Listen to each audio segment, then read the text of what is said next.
ನಿನ್ನ ತಂದೆಯನ್ನು ಹೇಳಿದ್ದಾನೆ, ಯಾವತ್ತಿಗೂ ಈ ಶೋಣಿತಾಪುರದಲ್ಲಿ ಹರಿಯನ್ನು ಧ್ಯಾನಿಸಬಾರದು, ಹರಿಯ ವಿಚಾರವನ್ನು ಯಾರು ಆಡಕೂಡದು ಎನ್ನುವ ಹಾಗೆ. ಯಾಕಂತ ಹೇಳಿದ್ರೆ ಹರಿಯು ದಾನವ ಕುಲಕ್ಕೆ ಬಲಿಯಾಗಿದ್ದಾನೆ ಎನ್ನುವ ಹಾಗೆ. ನಿನ್ನ ತಂದೆಯ ಮಾತನ್ನು ಎಲ್ಲವರು ಕೇಳ್ತಾ ಇದ್ದಾರೆ, ತಂದೆ ಆಡಿದಂತೆ ಎಲ್ಲವರು ನಡೆದುಕೊಳ್ತಾರೆ. ಮೂರು ಲೋಕವು ನಿನ್ನ ತಂದೆಯನ್ನು ನೋಡಿದ್ರೆ ಭಯಪಡ್ತದೆ. ಹಾಗಿರುವಾಗ ನಿನ್ನ ತಂದೆಗೆ ವಿರೋಧವಾಗಿ ನಡೆದುಕೊಳ್ತಾ ಇದ್ದೀಯ, ವ್ಯತಿರಿಕ್ತವಾಗಿ ಆಡ್ತಾ ಇದ್ದೀಯ. ಮಗನೇ, ಯಾಕೆ ಮಗನೇ ಈ ರೀತಿ ಹಠ ನಿನಗೆ? ಆ ಹರಿಯನ್ನು ಧ್ಯಾನಿಸುವಲ್ಲಿ ನಿನಗಾಗುವ ಪ್ರಯೋಜನ ಏನು? ಅದೆಲ್ಲ ಹರಿಯ ಧ್ಯಾನವನ್ನು ನಿಲ್ಲಿಸಿದ್ರೆ ನಿನಗಾಗುವ ನಷ್ಟ ಏನು ಕಂದ? ಉಂಟಮ್ಮ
ನನಗಾಗುವಂತಹ ಪ್ರಯೋಜನ ಏನು ಎನ್ನುವ ಹಾಗೆ ಕೇಳುತ್ತಾ ಇದ್ದೀರಾ? ಒಂದೇ ಎರಡೇ ತಾಯಿ ಏನು ಕಂದ? ಅಮ್ಮ, ಹರಿಯ ನಾಮಸ್ಮರಣ ಎನ್ನುವಂತದ್ದು ನನ್ನ ಬಾಯಿಯಲ್ಲಿ ನಾನು ಪ್ರಯತ್ನ ಪೂರ್ವಕವಾಗಿ ಹೇಳ್ತಾ ಇದ್ದದ್ದು ಖಂಡಿತವಾಗಿ ಅಲ್ವೇ ಅಲ್ಲ. ಮತ್ತೆ ಅವ್ಯಾಹತವಾಗಿ ಆ ಶ್ರೀಮನ್ನಾರಾಯಣನ ನಾಮಸ್ಮರಣೆ ಎನ್ನುವಂತದ್ದು ನಡೆಯುತ್ತಾ ಉಂಟಮ್ಮ. ಅಂತಿರುವಾಗ ನಾನು ಹೇಗೆ ಅದನ್ನು ನಿಯಂತ್ರಿಸಲಿ ತಾಯಿ? ಅದನ್ನು ಮನಗಂಡಿರುವಂತಹ ನನ್ನಪ್ಪ ಇವ ನನ್ನ ಪಾಲಿಗೆ ಮಗನಲ್ಲ ವೈರಿ ಎನ್ನುವ ಹಾಗೆ ಮನಗಂಡು ನನ್ನನ್ನ ಬಹುಪರಿಯಲ್ಲಿ ಕೊಲ್ಲುವುದಕ್ಕೆ ಪ್ರಯತ್ನಿಸಿದರಮ್ಮ.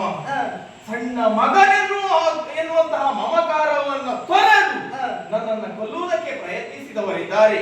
ಆ ಸಂದರ್ಭದಲ್ಲಿ ಬಂದು ಬಿಡಿಸಿದವರು ಆ ಸಂದರ್ಭಕ್ಕೆ ಅಮ್ಮ ಎನ್ನುವ ಹಾಗೆ ಕೂಗಿದೆ. ನೀವು ಬರಲಿಲ್ಲ, ಅಪ್ಪನನ್ನ ನಡೆದೆ, ಯಾರೂ ನನ್ನನ್ನ ಕಾಪಾಡಿದವರಿಲ್ಲ. ನನ್ನನ್ನ ಕಾದದಿದ್ರೆ, ನನ್ನನ್ನ ಪರದದಿದ್ರೆ ಆ ಶ್ರೀಹರಿ ಎನ್ನುವುದಕ್ಕೆ ಅನುಮಾನ ಇಲ್ಲವೇ ಇಲ್ಲ. ಕೂಗಿದ ಕ್ಷಣ ಬಂದು ನನ್ನನ್ನ ಕಾಪಾಡಿದವರಿದ್ದಾನೆ. ಅಂತಿರುವಾಗ ಹರಿಯ ನಾಮಸ್ಮರಣೆ ಬಿಡುವುದಕ್ಕೆ ಹೇಗೆ ಸಾಧ್ಯ ಆಗುತ್ತದೆ ತಾಯಿ? ಮಗನೇ, ನನಗೀಗ ಎಲ್ಲವೂ ತಿಳಿಯಿತು ಕಂದ. ನಾನು ಗರ್ಭವತಿಯಾಗಿದ್ದಾಗ ನಾರದಿರು ಬಂದು ಆಡಿದು, ಹರಿಧ್ಯಾನವನ್ನು ಮಾಡು, ನಿನ್ನ ಉದರದಲ್ಲಿ ಹರಿ ಭಕ್ತನೋರ್ವ ಹುಟ್ಟುತ್ತಾನೆ ಎನ್ನುವಾಗಿ, ದಾನಮ್ಮ ಕುಲವನ್ನೇ ಉತ್ತರಿಸ್ತಾನೆ ಎನ್ನುವಾಗಿ ಅವರ ಆಡಿದಂತೆ ನಡೆದುಕೊಂಡವಳು ನಾನು.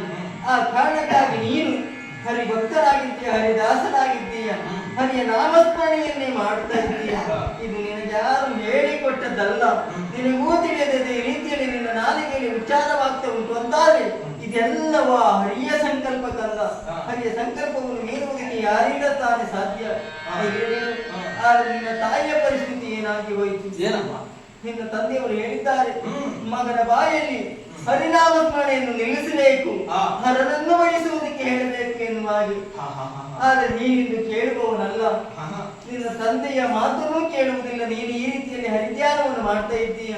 ಆದ್ರೆ ನಿನ್ನ ತಂದೆ ನಿನ್ನನ್ನು ಕೊಲ್ಲುವುದಕ್ಕೆ ಪ್ರಯತ್ನ ಪಟ್ಟು ನಿನ್ನನ್ನು ಹರಿ ಕಾಪಾಡಿದ್ದಾನೆ, ನಿನ್ನ ರಕ್ಷಣೆಗೆ ಹರಿಯಿದ್ದಾನೆ ಅಂತ ಆದ್ಮೇಲೆ ಒಂದು ವೇಳೆ ನಿನ್ನ ಪಾಲಿಗೆ ವಿಷವನ್ನೇ ಕೊಟ್ಟದಿದ್ರು ಅದನ್ನು ಒಂದು ನೀನು ಸಂತೋಷದಿಂದ ಇರ್ತಿ ಎನ್ನುವ ಭರವಸೆ ನನಗುಂಟು. ಹೌದಮ್ಮ, ನಿನ್ನ ತಂದೆಯವರು ಹೇಳಿದ್ದಾರೆ ಮಗನಿಗೆ ವಿಷ ಕೊಡಬೇಕು ಎನ್ನುವ ಹಾಗೆ.